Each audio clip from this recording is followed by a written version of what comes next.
No matter how much time has passed, it's never too late to honor a loved one who's passed away. 12 News' Gary Burton joins us in studio to tell us how a man is honoring his sister after over half a century. Gary? Well, after 55 years ago, a young lady by the name of Peggy Lindsay lost her life in a car accident at the age of 15. She's described as a dedicated student, and after all of these years, her two brothers have formed a scholarship fund in her name to keep her name alive for years to come.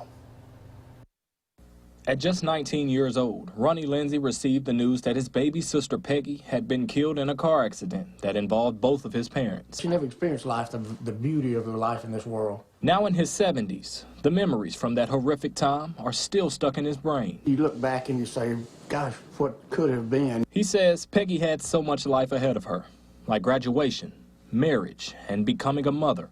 And while thinking about the life that his sister could have had, Ronnie and his brother Paul created the Peggy Ann Lindsay Memorial Scholarship to honor the life that she did have. And she was very much into academics.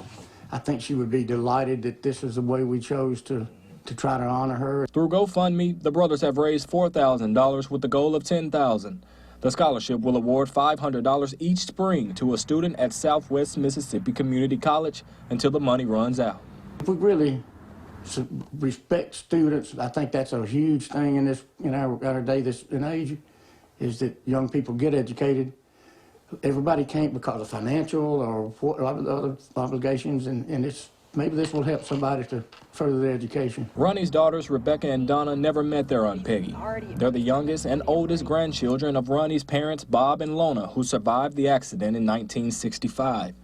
Donna tells me she was born 2 years after the crash, and with her grandparents having a difficult time coping with the death of their child, the birth of their first grandchild gave them the strength to keep living.